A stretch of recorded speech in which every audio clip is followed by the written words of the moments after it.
I don't need to eat up all my bandwidth doing that. No, I do, because I need to respond theoretically to questions that are going on in Facebook. Yeah.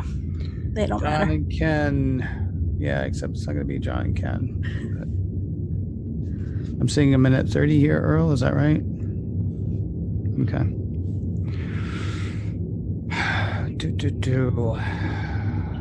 Hey, Oh yeah. Sue. So Good to see ya. how real can we get?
Tuesday night at 7 p.m. Pacific, 10 p.m. Eastern. That is the time. The internet is the place. Star Trek is the topic. It is Mission Log Live. I'm Ken Ray. And don't ask me where John Champion is, because I am not allowed to tell you. Hey, there's me talking to me. Let's see. John's not here tonight. He is traveling this week, leaving the hosting duties to me and to a co-host also from the Roddenberry Podcast Network. This week, discussing the 4th episode of Star Trek Discovery, 2nd season, and Obol for Charon. Maybe Sue knows. We'll be joined by Sue Kissenweather in a bit. One of the Women at Warp from Women at Warp, another Roddenberry Star Trek podcast, as I say. Additionally, Sue is number one's number one fan. We'll find out why. We'll get her take on the new number one's arrival on the scene. And of course, we're going to take your calls. Do you have thoughts on this week's episode, on the new number one? Something else Star Trekky? Well, you can join our Zoom meeting by using the one tap from your smartphone or clicking on the link that you should see on Facebook. If I did that right, and believe me, there is plenty chance I did not. You can also call 646-558-8656, 646-558-8656. We would love to get your questions, your thoughts on tonight. John usually says hi to people in the room here. So let's say there's Chris, there's Lars, there's James, and that's all the people I can see right now. So everybody who's live with us right now, thank you very much for being live with us right now. Also, if you're catching the video later on Facebook, or if you're catching it on YouTube, and for people who don't know, it's youtube.com/RoddenberryProd. We do thank you very much for watching whenever you're watching. And finally, if you were catching just the audio version later, basically what I'm saying is thanks. It's a pleasure to have you here with us. I'm going to tell you really quickly what's coming up, and then I'm going to introduce Sue, and then we're going to talk about the poll, and then I'm going to do the recap, and then we're going to have a lot of fun. There we go. What's coming up in the immediate future is more disco talk. Well, actually, in the immediate future, John and I wrap up season 2 of of Deep Space Nine this Thursday, wrapping up with the Jem'Hadar. So that's coming up immediately for us. Next Tuesday, of course, we have another Discovery show. And then next Thursday, not at the Roddenberry Nexus in Sansar, but at the new Roddenberry Theater in Sansar, we're doing a screening of another Roddenberry property. A few years ago, they did a film called The White Room, and we're going to be hosting a screening of that film. That's going to be Thursday, the 21st of February, 7 p.m. Pacific, 10 p.m. Eastern. And then we're very happy to have a guest joining us for that. Greg Abramowitz is going to be there. Greg works in film. He actually did special effects for The White Room, or did effects. Well, aren't all effects special, really? Anyway, he did some work on The White Room, so he's going to be there to talk about that. And of course, we're going to be screening and hosting people there. Reminder, you do not have to have a VR headset to take part in that. All you have to have is a Sansar account. Sansar.com is the place to make one of those. You'll want to go a day or two early because it takes a little bit of time to set up your avatar. Doesn't cost anything. You can, deck yourself out. I want to say there are even some free Roddenberry t-shirts in the shop at Sansar. So it wouldn't cost you anything to dress up like, somebody who likes what we do. And then go there and hang out with us. The one thing you do need is a computer that uses Windows 7 or can run Windows 7 or later. Sadly, there's no Mac support for it for the time being. When there will be is just about anybody's question. Let's see. Okay, so now let me introduce my co-host for the evening, if you will. Sue Kissenweather is one of the women at Warp from the podcast Women at Warp, another Roddenberry Star Trek podcast. Sue, thank you very much for joining us this evening. Thank you for having me. I'm super excited to talk about this episode. Are you okay? So are you really? Because here's the thing. When John said, hey, number one's going to be on, let's have Sue on as well, because you are the number one fan. I almost sent him a message saying, should we see how much of the episode number one is in? But then I thought, no, they've been talking about the fact that it's going to be Rebecca Romaine for so long. And there she is in the preview. So, this is going to be a number one episode. And I want to say she was out in the prologue. I mean, yeah, it was about 2 minutes. Okay. All right. But it was a good 2 minutes. But the rest of the episode wasn't too shabby either, in my opinion. No, that's okay. I'm with you on that. Let me ask you, though, when you say it was a good 2 minutes, was it because of the sriracha? Was it because of the cheeseburger? What was it that made it a really good 2 minutes? We only had one episode really with number one in the cage. Yeah.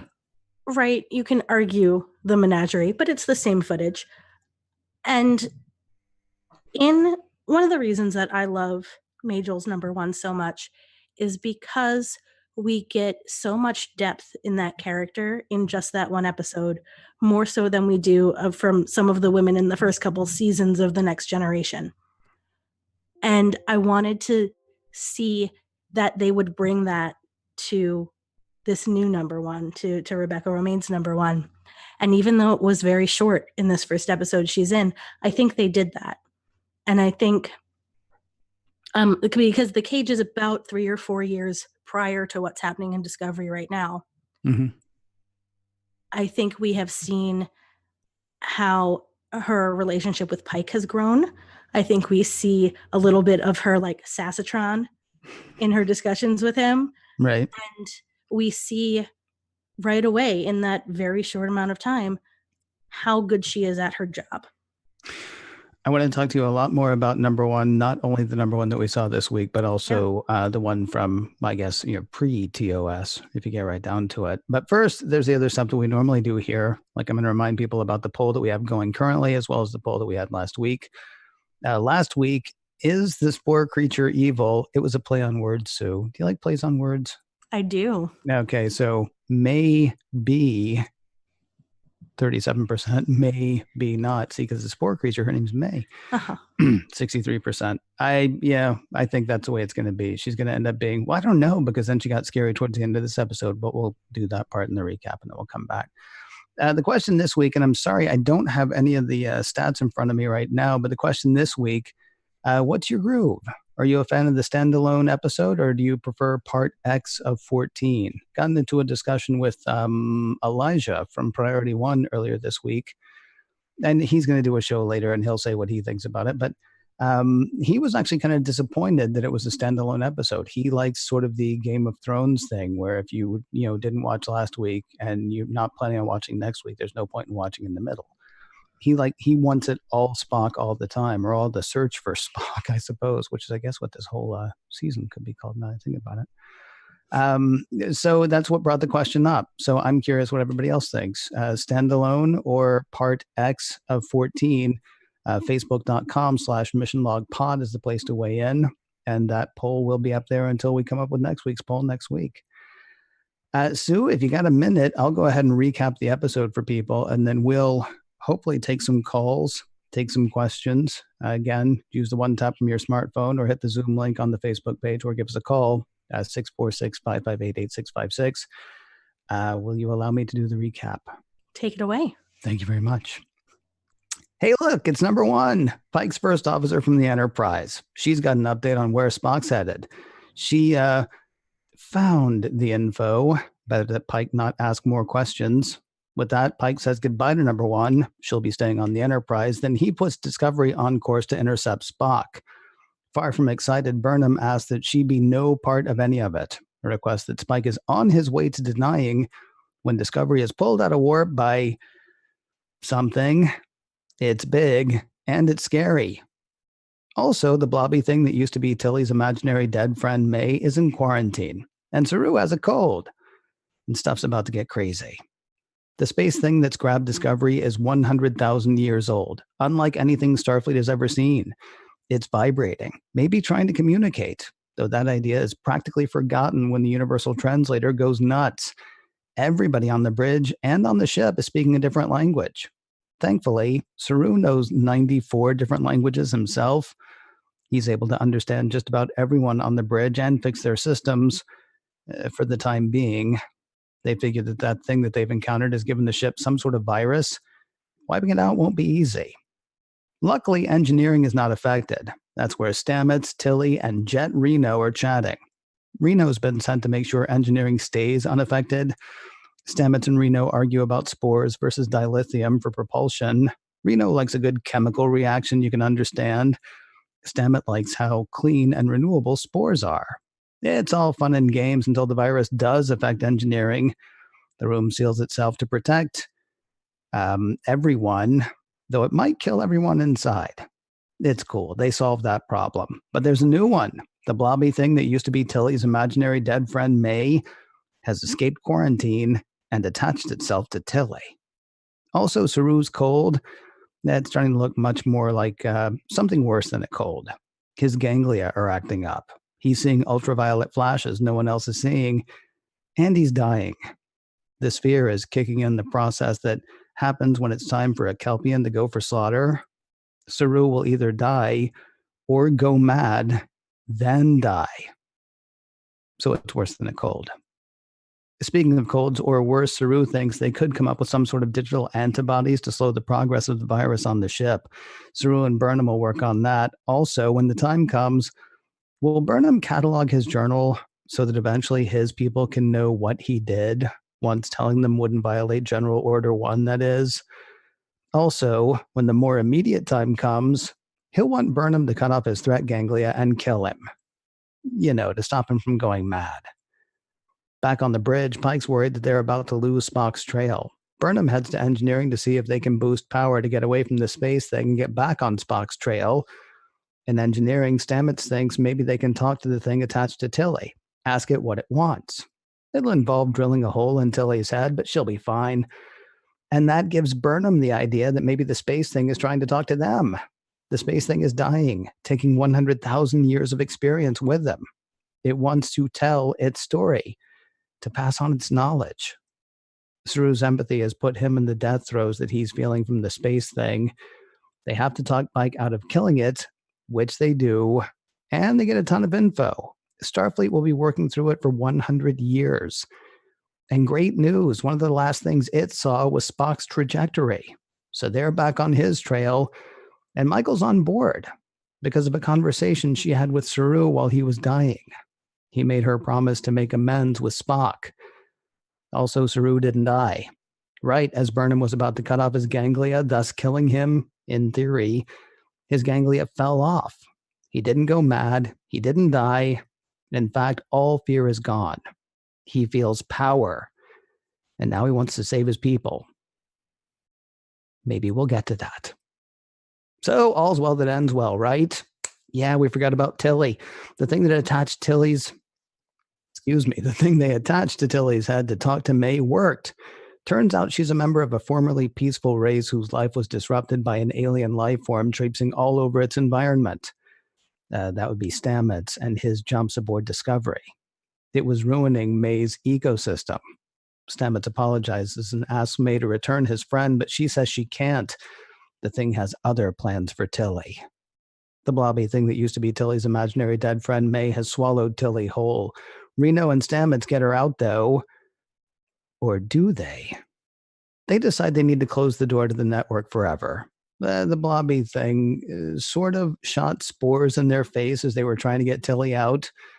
Whether she was out, then swallowed again, or never got out, it would seem that Tilly is inside the blobby thing that used to be Tilly's imaginary dead friend, May. The end. Well, for now. See, it's part X of 14, so we don't actually know. I can't imagine that's how it ends. I doubt it. I got to ask. So you said there was a lot to like about this episode. Tell me, what were some of your immediate thoughts? What were some of the things that really jumped out at you? I really enjoyed this, and it reminded me a lot of different episodes that we've seen in other series. Mm-hmm. The language thing on the bridge reminded me of Deep Space Nine. Mm-hmm. The way that the crew members were sectioned off from each other and couldn't really get around, especially in engineering, reminded me of Disaster from TNG. So I saw little bits that I recognized from the other series and from other stories that just fit so well for me. And it's also, I know we're having this standalone versus continuing whatever debate. I feel like, in my opinion, that season 2 is going to end up somewhere in between. Mm-hmm. But I still feel like every season 2 episode is really about something. And you can say this episode is about death or about dying wishes, but I think for me, this episode is really about communication. And that's what every different story aspect comes back down to, is either literally or, interpersonally, is communication and the right way to communicate.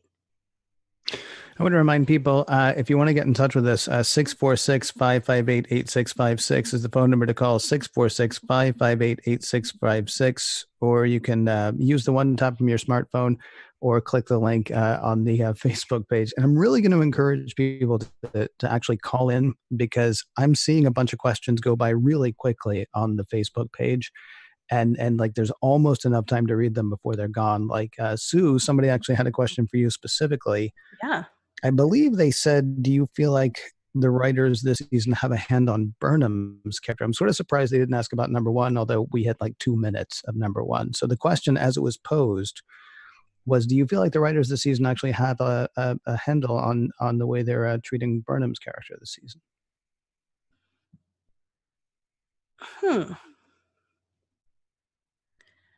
I think so far that we're seeing Burnham very unsure of herself. And I think a lot of that is going to stem from whatever it is she did to Spock. And that's, but before the season started, it felt to me like the showrunners and the producers and even the tie-in media was all telegraphing that we were going to be dealing with complicated family relationships. And I think that's where we're seeing Burnham. She's in the midst of trying to figure that out. Whether they have a handle on her character this season, I'm not sure I'm the best person to answer that question, mostly because in terms of the main cast of Discovery, I'm more drawn to Saru. So, to be honest, I haven't been paying as close attention to Burnham's storyline as I have my favorite Kelpian. I will say, honestly, Saru is the character who drove the show for me in the first season as well. He was the one that I'm sad to say, most identify with as well. Yeah. So much of what I've done in my life has been driven by fear. I don't like that, but it's true. And so watching Saru sort of come to terms with that has been a really neat thing to watch and see. Which, I will be honest, made me a bit disappointed when, as Saru was laying there dying, he's like, "Oh, but Michael, remember, it's all about you. Take care of what's going on with you and Spock, okay? Because that's what would really mean the most to me, as all of my knowledge is about to go, be eaten up by the blur or whatever." I don't know. I mean, maybe I shouldn't say that. Maybe I should get people to call in and say what they think. 646-558-8656 is the phone number to call, 646-558-8656. Or you can hit the one tap from your smartphone or click on the link in the Facebook page, and that will get you on with us. Because otherwise, your questions just like little things going by on the screen that I'm having trouble reading. Talk to me more, if you would, about. So I said earlier that you are the number one fan. There may in fact be bigger number 1 fans out there, but you go to like STLV or someplace like that, and you'll see a bunch of people dressed as Spock. You'll see a bunch of people dressed as, all kinds of monsters. They really get into prosthetics and things like that. I want to say I saw two number ones earlier this year or last year at STLV, and you were Mhm. one of them. What is Yes. it about that character that has resonated? I mean, despite the other 52 years now of Star Trek that's been out there. It's a lot of what I said earlier. She's very capable. She is well-rounded. Um, and we learned so much about her in such a short amount of time. But a lot of it too is that it's Majel, right? You can't separate the original number one from Majel Barrett and everything she did for the franchise. And we call her the first lady of Star Trek, and for a good reason. Even after Jean's death, she was still going to conventions and still promoting the shows and really making sure that the legacy of the show and the philosophies and the meaning and the goals all survived in the fandom. Okay. Do you feel like then, well, so what is that? To your way of thinking, does that put extra weight on bringing number one back to the screen? It shouldn't, but it probably does. Okay. I mean, I'm not looking for Rebecca Romaine to take the reins that Majel Barrett had, Mhm. uh, by any means, but it for me it actually puts more pressure on the way that she's written. Because if there's problems with the character, that to me that's what it comes back to. It comes back to the way a character is written. You can't blame an actor for the material that they're given. So that's where I want to see them do right by this character, who was conceived of, who Jean wanted to be in this position of power on the bridge, second in command of this ship, and to do right by her, do right by that original vision that never came to pass. I am told by some people, I'm trying to get Earl if he could actually put up the information in the Facebook chat because I'm told that something's happening when people dial that number. But I'll do the number part because I have that memorized. 646-558-8656 is the phone number to call. 646-558-8656. Or you can click the one tap from your smartphone or click on the link in the Facebook page. There were a few things. Okay, so you like the fact that this episode was about sort of one thing. Were there specific things that sort of jumped out? Because I've got like two or three. Well, I already did one, like, Saru's dying thoughts being about Michael and Spock. Would anybody? There was another episode that you mentioned. Well, when you said this reminds me of this episode, this reminds me of that. Mhm. I cannot remember. It was a TNG episode where we find out that traveling warp speed as fast as we can is actually sort of wearing a hole in parts of the galaxy. Do you remember Force of this? nature. Thank you. Wow. Wow. You and John Champion should have a I know the titles off. That would be fantastic because I'm terrible at that. This reminded me a lot of Force of Nature. I was a little disappointed that we seem ready to sort of wrap that up in about three episodes. Maybe Yeah. we had May there wanting to say something. We had Stamets saying, "I'm really sorry about that." And now whatever's going to happen next week, which looks like a cross between. I was going to say a cross between a horror movie and Annihilation, but Annihilation was really kind of a horror movie. Um, there were some things about that bothered me. Like so Jet, Reno, and Stamets are having their conversation about renewable energy versus consumable energy, I suppose, right? Mhm. And I really like Stamets' whole thing about, hey, it's clean, it's green, it's awesome. And then it's sort of like, well, no, it turns out this is killing people or killing things. Um, I don't know. Do little things like that, like sort of resonate, like hit for you? Or is it just sort of like, that one bothered me? I'm sorry. I feel like that idiot character from Saturday Night Live who's like, that was cool. But that's sort of like that's sort of like where I landed on that. It's sort of like, it felt like they were going to make an environmental pitch, and then they sort of actually said, well, actually, no, it turns out the environmentalism is just as bad, if not worse.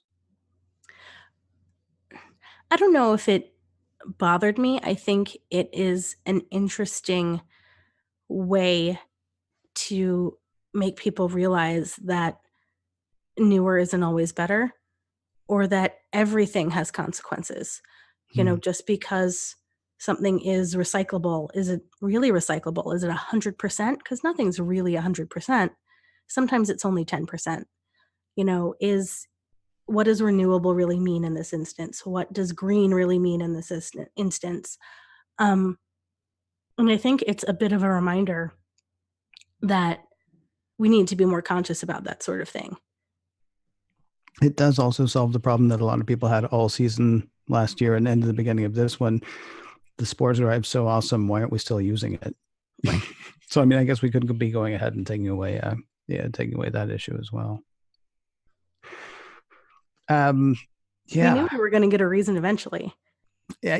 Yes. Although, I mean, we got two of those things handled this week. Actually, why aren't we still using the spore drive?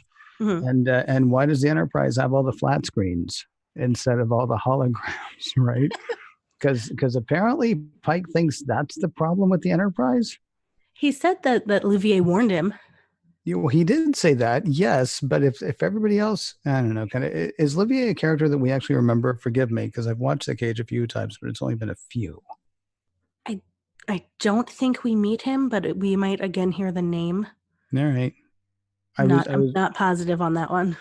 I was really I feel terrible, but I was really hoping for a lot of Boyce this season. Maybe he'll be here next year. I don't know, or next time. What else jumped out for you? What else jumped out for me? I really liked the sphere. And I kept getting the impression that we've seen something like it before, but I couldn't put a finger on it. It's a tiny bit V'ger, but not exactly. I mean, in that it had a ton of information that it had amassed and wanted to share, although it wasn't dying, of course, when it came across it. Yeah, it looked visually similar to something for me, but I don't know if I'm mixing up sci-fis in my head because I couldn't pin it down. And I mean, Doug Jones, the real standout. I tweeted after I watched it that Doug Jones deserves an Emmy for this episode. And I will stand by that because I was torn to bits watching him with Sonequa Martin Green in that scene in the science lab and in his quarters after. Just heart-wrenching. He did do a very good job, and it's one of those things I've heard people talk about this. Maybe Elijah again from Priority One. I'm not sure, but I mean, to be able to bring emotion when you're under about 3 inches of latex is kind of incredible. A lot of it too, I mean, because he's so tall and so thin, you don't really think a lot about the physicality of what he does. I mean, except for the occasional, like maybe sitting up a bit more straight or maybe a little something with his hands, but there was a lot of physicality in this episode as well. Especially showing that he's ill, the way Karen. the way he moves. It's Join the meeting. Yes. Sorry, we're hearing a few things in the background because we actually have a caller, I think, lined up. I remind everybody else, though, who's thinking about calling, you should do it because it's so much fun. 646-558-8656 is the number to call, or click the one tap from your smartphone, or use the link on your Facebook page. Keith is standing by. How's it going, Keith?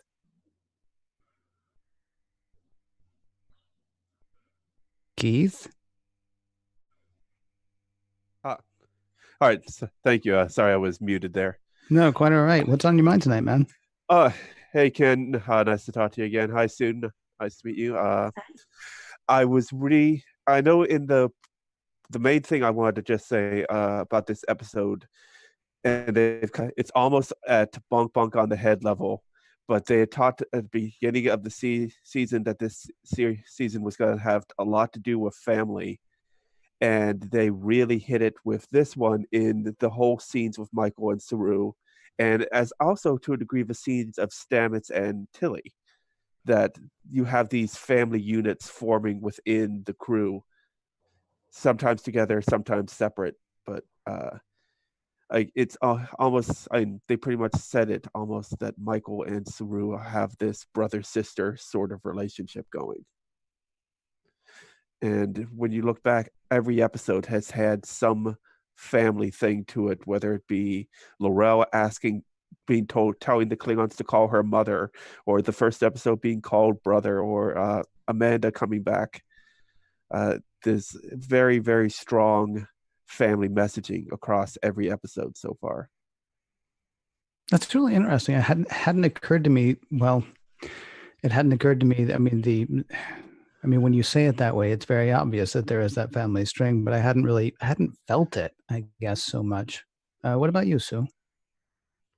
Yeah, I definitely see that there. And, the novels they released leading up to this season were a lot about Tilly and her mother and the difficulty that she had in her family growing up. So I do think that the writers of this season are leaning hard on exploring those family relationships. Is that what I've been wondering about? Because last season, and I haven't heard any spoilers, so I don't know. But last season we basically had. I mean, it was one long season, but it was divided up. All of a sudden we're in the mirror universe, and part 2 of the season was a very different thing than part 1 of Discovery. Do you think the family thing goes all the way through, or do we get to a point where, okay, now we've got Spock, now we're all back together, and we still have this red edge thing to solve? I think the family thing might start to wrap up for Burnham and Spock, but there's a lot more going on that ship. There is Tilly and her mother. We saw in short tracks, we might see her again. There's Stamets deciding if he wants to stay on the ship because he's lost his family. And there are the other relationships that are forged on that ship. There's Saru. We know we're going back to Kaminar because they've told us that. We know we're going to see his sister again because they've told us that. So there's definitely going to be a lot more to deal with, and it's not just about Spock's family. It's the thing with Kaminar is actually really strange too, because obviously Starfleet has known for a while that was going on, right? I mean, when Lieutenant Giorgio, I guess, came down and picked up Saru, I mean, they kind of had an idea of what's been going on there. I will say, honestly, I'm glad it looks like we're going to get to go back and have him take care of his family. I wonder, though, is that going to happen on screen, or is that going to happen in a novel, or do we know that for certain? Have we heard?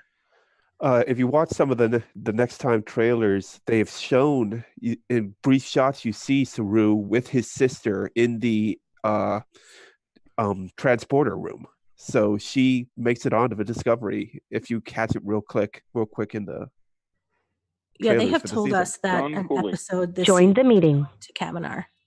Oh, okay. Gosh, I missed both of those things, unfortunately. Hey, Keith, was there anything else on your mind this evening? No, that pretty much covers it. I don't want to take up too much of your time, but thank you so much for letting me be part of the show again. Well, it's always a pleasure when you call in. I do appreciate it. All right. Thanks, Ken.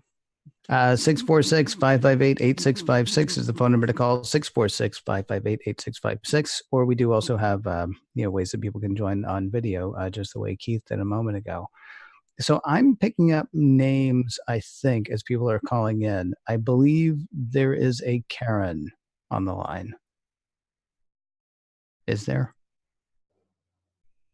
Hi, this is Karen. Hey, excellent. There is a Karen on the line. Fantastic. How's it going tonight? Good. Good. What's on your mind this evening?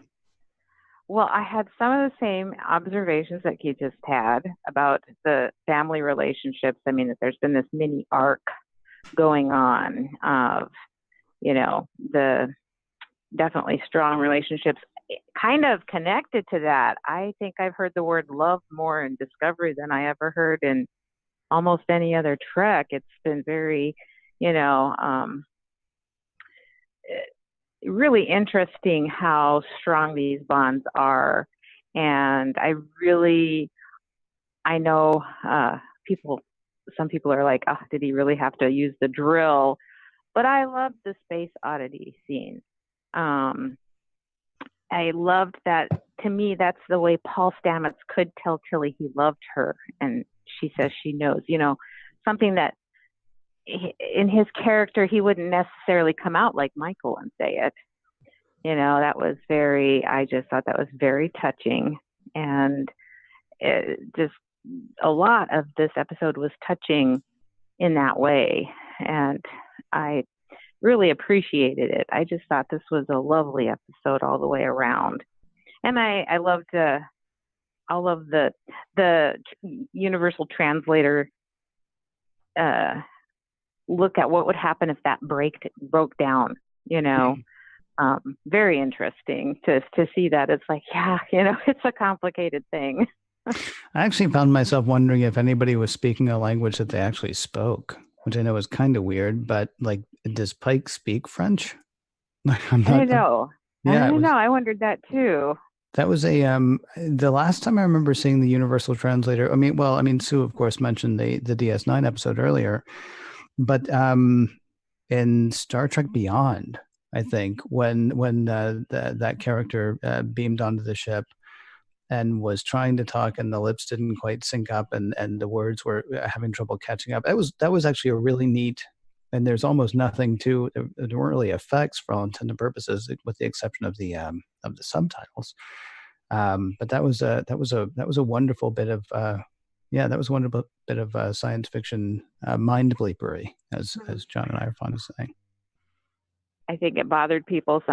I've seen comments about the lips and you know, that they weren't off sync with what was coming out of their mouths. But I'm like, that's just, to me, that's a conceit. You just have to give the show, you know, that they're actually speaking how they would normally speak, and another language, you know, all these different languages are coming out. But it was really, I really enjoyed that aspect of it too. I mean, there were just so many aspects of this episode that I loved. Do you mind if I ask? I know, I mean, of course, you're free to do the poll thing, but I'm curious, are you more of a like one and done kind of episode? And it's not really fair to say that this was one and done, because we still don't know exactly what's going to happen to Tilly. We're still chasing Spock, but sort of like, I mean, the two big things in this episode are Saru dying and the thing they've come across in space. Similar in a way. For me, I really. Oh, sorry. Go ahead. When I was going to say, it's similar in a way to and to New Eden as well. I mean, there's still the through line of we're chasing Spock. We still don't know what the Red Angel is, but New Eden starts and ends as far as we know with that episode. Do you find yourself drawn more to the one and done, or to the? I really am not drawn to one or the other. I like the combination of both. I like having a story that ends, but you know, a larger arc that's going through the entire series. Mm-hmm. I really like the combination, actually. For me, to go solely episodic, it removes a little bit of that ability for the characters to have consequences. I do not know why this is, but I feel like writers tend to just then not have those storylines continue to grow without some overreaching arc. But I think that I do feel like they have to pack a lot in because of the size of the season, you know, and the amount of story they want to tell. It doesn't allow for as much breathing. But I thought, for me, this week really hit a pretty good pace, a pretty good combination of that. You had your scenes that had a little more breath to them, but you also had enough pace to drive the stories forward. So I thought they did a really good job this week combining those two things. But I really don't have a preference of one to the other. I think that it's a really good combination, because then you can have, but I do feel like there might be things that will come forward. I feel like they needed the asteroid to solve the problem in New Eden. And I kind of wonder if coming forward, it was very significant to me that Jacob in New Eden said, he was very certain he would see Christopher Pike again. True. And I thought that was like, is he the next piece of the puzzle going forward? Like, is that, I don't know. I don't think we have enough episodes to know that that's something that's happening, but it kind of feels like it is. And that was very specific. I did want to bring up one thing about, speaking of lines that you're like, that seems real specific. But Stamets, when he is talking to May through Tilly, he says, I should have known better. I did know better about the destruction. So I feel like there's something something in there, and maybe that's why he was so angry when he got out of the spore room that first time, and he didn't want to talk to Tilly. He was really upset, and we all didn't know what he was upset about. And because of him saying that, I should have known better. I did know better. That makes me wonder, he may know something about this that he hasn't told anyone. That's a really interesting point. I mean, there's sort of along a similar line when he sees Culber in the network. I think sort of the question has been, did he actually see Culber in the network, or is he seeing sort of like an echo of Culber or things like that? I've been really curious about his exit from the spore room as well. I guess that was in the second episode. I can't remember if that was the first or second episode of the season, but that will be an interesting thing that I hope we get to revisit. Well, I wonder because they seemed real specific. Yeah. Yeah. I'm sorry. What were you going to say, Sue? They've also crossed some ethical lines before with the spore drive and Fluffy / Ripper, whichever name you choose. And I think he could be referring partially to that as well. But I would also agree. I think there's something that he in particular knows about the mycelial network that he hasn't divulged. Yeah, I think it's very possible. Anything else on your mind tonight, Karen? Oh, no. I will let someone else get a chance. I think there's several people here, but I really enjoyed this week's episode, and I am really psyched for the episode coming up. Well, thank you very much. And thank you for calling in. Please do give us a call back sometime, okay? I will. Very cool. 646-558-8656 is the phone number to call. 646-558-8656, or you can click on the link on the Facebook page or tap the one tap from your smartphone and you could be on with us. Oh, golly, momentarily. John is going to be coming up in just a second, not champion, but another one. John's going to be coming up in just a moment. I want to ask you really quickly though, Sue. Yeah. Somebody asked earlier specifically about the writing for Burnham. How are you feeling about the writing for all of season 2 to this point? I mean, it strikes me as markedly different from last year. I'm curious what your thoughts are now. It's not nearly as dark. Right? And I am a fan of not nearly as dark. Yeah. This is, obviously personal opinion, but I still feel like I have to qualify that. I'm kind of over grimdark in my TV. Mm-hmm. I want something both story bright and visually bright. I find when even visually a show is dark, I lose interest, and that could just be my terrible eyesight. But I'm much happier with the look of the show this year. I feel like everything has a brighter feeling that way. I feel like the dialogue is a lot brighter and a lot not nicer, but more familial, if we can follow that thread on the ship. Sure. Stamets is still like grumpy and sarcastic, but we know, maybe it's because we know him more, that we know he's not mean about it. It strikes me that he is grumpy and sarcastic, and maybe this is something we learned last year. He's grumpy and sarcastic if he doesn't know you. That's going to be his default position. I mean, he's been very much warm with Tilly. And the only thing I can even think of that he said so far was the very first episode where he made her repeat, I will say fewer words, I believe it was, or something along those lines. Otherwise, he's been very kind and very nice with everyone except for Reno. But then, I mean, they were like, it's exactly as she said, like, oh, you're the funny one until somebody says something you don't like. And then you get, kind of mean in a way.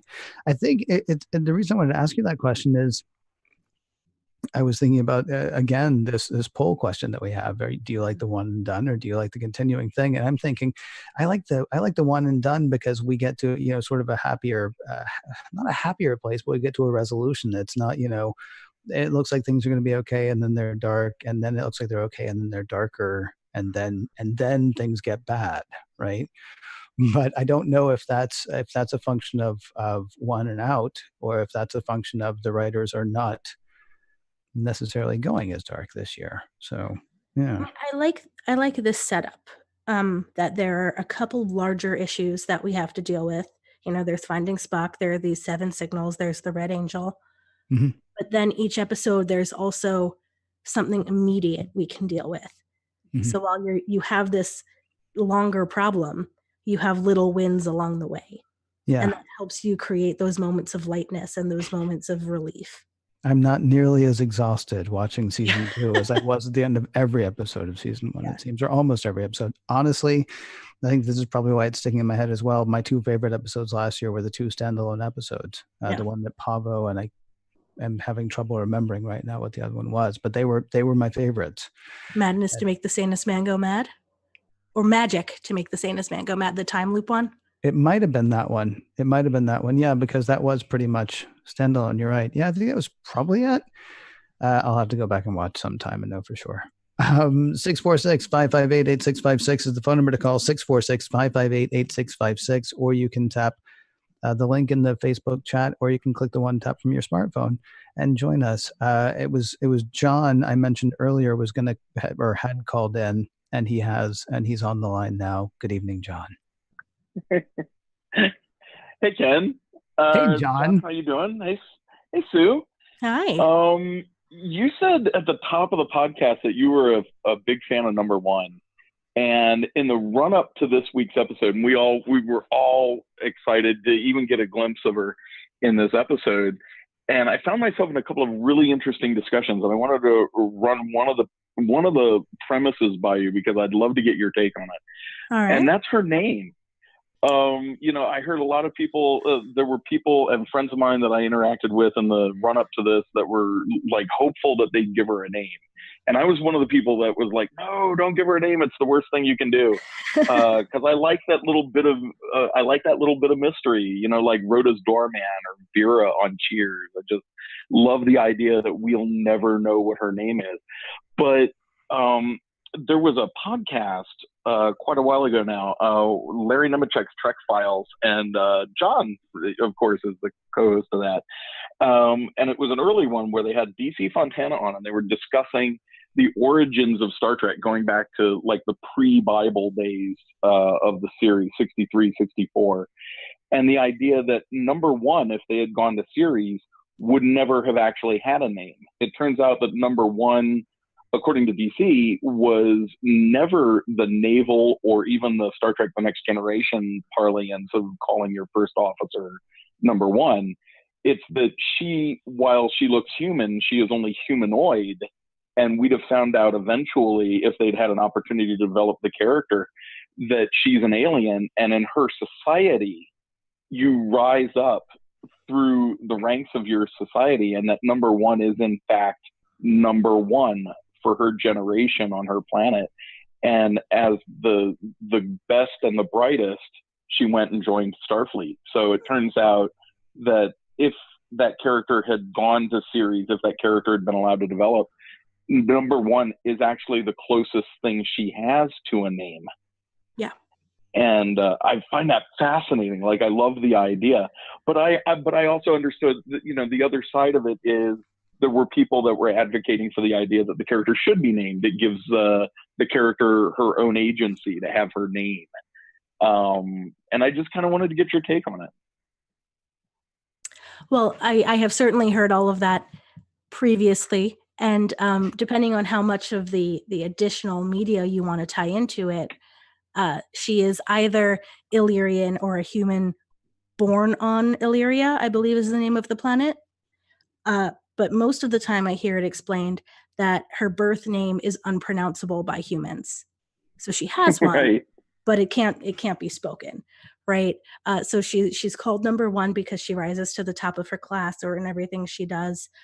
In some of the comic books and novels, they give her the nickname Una, like right. evoke the idea of one. The question of does giving her a different name give her more agency? In this case, I personally don't think so, because number 1 is her name, and it is an identifier for her, and it's the way that her culture identifies. If she were the only one like that, or if she were, you know, a group of kids that were taken out and only referred to by numbers, whereas everybody else had a name, you might have a different story there. But in this particular case, the way that they've set up the culture and the way that they've given this character a backstory, I don't necessarily have a problem with it.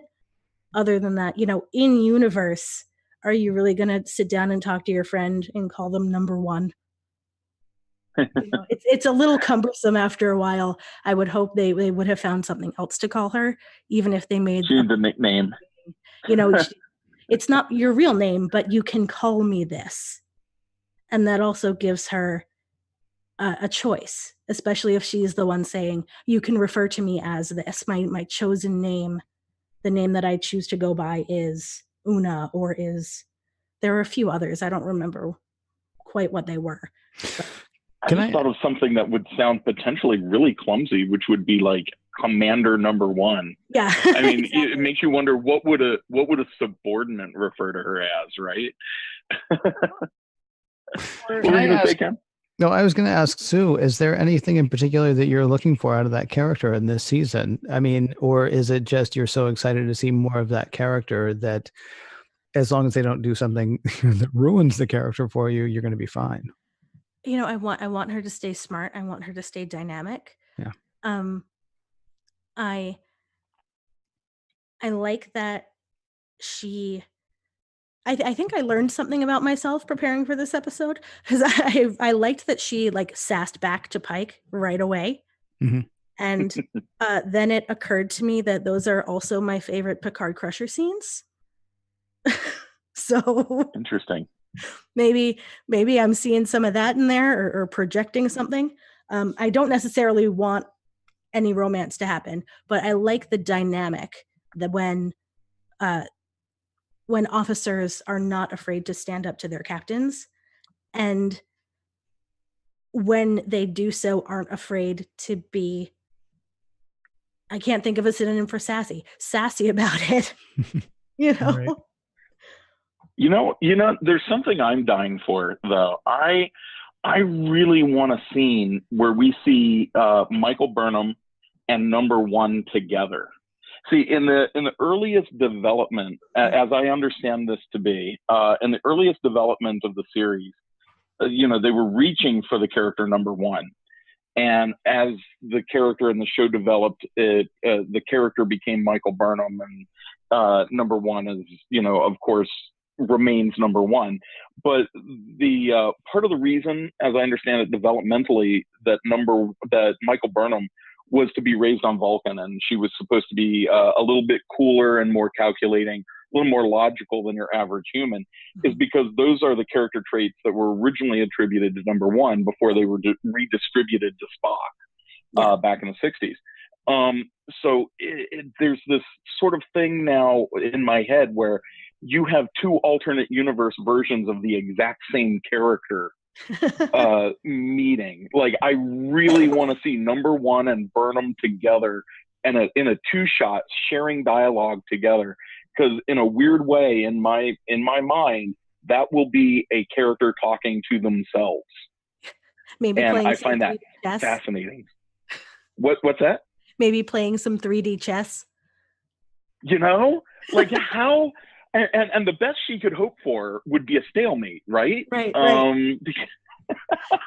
I think that would be just so knowing and so intelligent. And I don't even know how many fans out there would get it, but it would be delightful if that happens. Like, just I want and need them to have a scene together, so that you can see two characters occupying or one character occupying the same space with itself.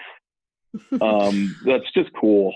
It's honestly also going to be interesting. I mean, if they're looking to do that kind of exploration, it'll be interesting to see how Spock interacts with just about everybody, because he would be obviously under Number One, but he would also, and as far as the hierarchy and that time in his career, he would be under Burnham as well, wouldn't he?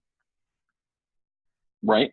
Yeah. Well, and in a meta sort of way, again, those logical, calculating, computer-like aspects of Number One's personality were transferred to Spock as the studio rejected Number One, and Gene went with Spock. So I suppose I hadn't thought it fully through until you mentioned it. But if you've got a scene with the three of them in it, how bizarre is that going to be? Well, the Spock we had in the cage was much more emotional than the Spock we came to know over the 3 years of Right. TOS. So I don't think we can expect to see that logical, distanced Spock that we think of. I think we've still got the younger Spock who hasn't quite embraced those teachings yet. And The women. And we've also seen in the the women, thank you for that. And we've also seen in the trailer, of course, he's smiling, or in the trailers for this season, he's smiling as well. Hey, John, is there anything else you want to hit before I say thank you very much for calling? And I would love it if you No, I'm good. Go on and have some fun. Well, thanks, guys. We're having fun with you. It's not like that, man. Don't be that way. Thank you very much, John. Hey, I want to really quickly remind people about something coming up after this show. And then I want to give you something to do Saturday as well. After this show, stay on Facebook and catch the live recording of Priority One, a Roddenberry Star Trek podcast, including parts of episode 400, which drops this weekend. So normally on a Tuesday night, 11:30 Eastern, 8:30 Pacific, Elijah, Kenna, and Anthony bring you news from all over the Star Trek multiverse. So you can catch it streaming live as it happens on facebook.com/Priority One podcast tonight. If you can't stay up for it live, there are links aplenty at podcast.roddenberry.com. You'll find, this show, Women at Warp, Priority One, The Trek Files, all the shows. So you can catch the show that they're recording tonight later. Now, one other thing to let you know about, as I mentioned, episode 400 hits this week. And to mark the occasion, the Priority One team is doing a 12-hour marathon this Saturday, the 16th of February, from 1 p.m. Eastern till 1 a.m. Eastern, which is just a ton. They'll be live on Twitch, Facebook, Periscope, and YouTube, playing games like Star Trek Online, Star Trek Bridge Crew VR. They'll be exploring Sansar's Roddenberry Nexus, hey, and they'll be playing the RPG Star Trek Adventures, and, who knows what else they'll get up to. It's 12 hours, for crying out loud, and they're doing that for a cause. They're going to raise money via Extra Life for the Children's Hospital of Philadelphia. More information about that at facebook.com/Priority One podcast. 12 hours this weekend. Tune in live. Twitch, Facebook, Periscope, YouTube. More info about all of it, including the fundraiser for the Children's Hospital of Philadelphia, can be found at facebook.com/Priority One podcast. You mentioned Sue Kissenweather from Women at Warp, spending the last 5 minutes or so with us on tonight's episode. You mentioned novels and comics and things like that. Mm-hmm. One problem that I've been having with this season is all of a sudden Michael Burnham seems unable to even mention Spock's name. But when we read, was it Desperate Hours? I believe it was Desperate Hours, was the first Discovery novel that came out. It had Pike, a very different Pike than Anson Mount is playing. Mm-hmm. While Spock and Burnham weren't necessarily comfy, they also weren't like, I can't even be in the same room with you. I'm trying to remember, did we get number one in that novel? Yes, we did, I think. Okay. Remind me. Okay, you think. So, yeah, see, I'm having the same problem. I'm like, I know Pike was there. I know Georgiou was there. I know Saru and everybody else was there. I don't remember if number one was there or not. I do know there was no Boyce. I think that I might be mashing it up in my brain with the Captain to Captain books they released for the 50th anniversary. Okay.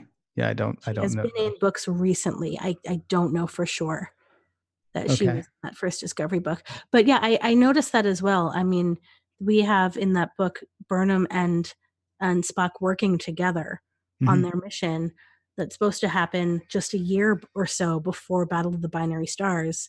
And yet we have in the series now Burnham saying, I haven't spoken to him in years. Yeah. So yeah, well, except for that one time. They changed their mind after that book was published.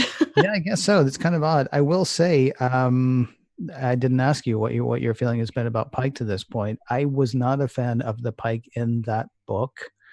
There was something about him that was just, it seemed like that book was really about Burnham, Georgiou, and Spock, and Pike was almost like backdrop in a way.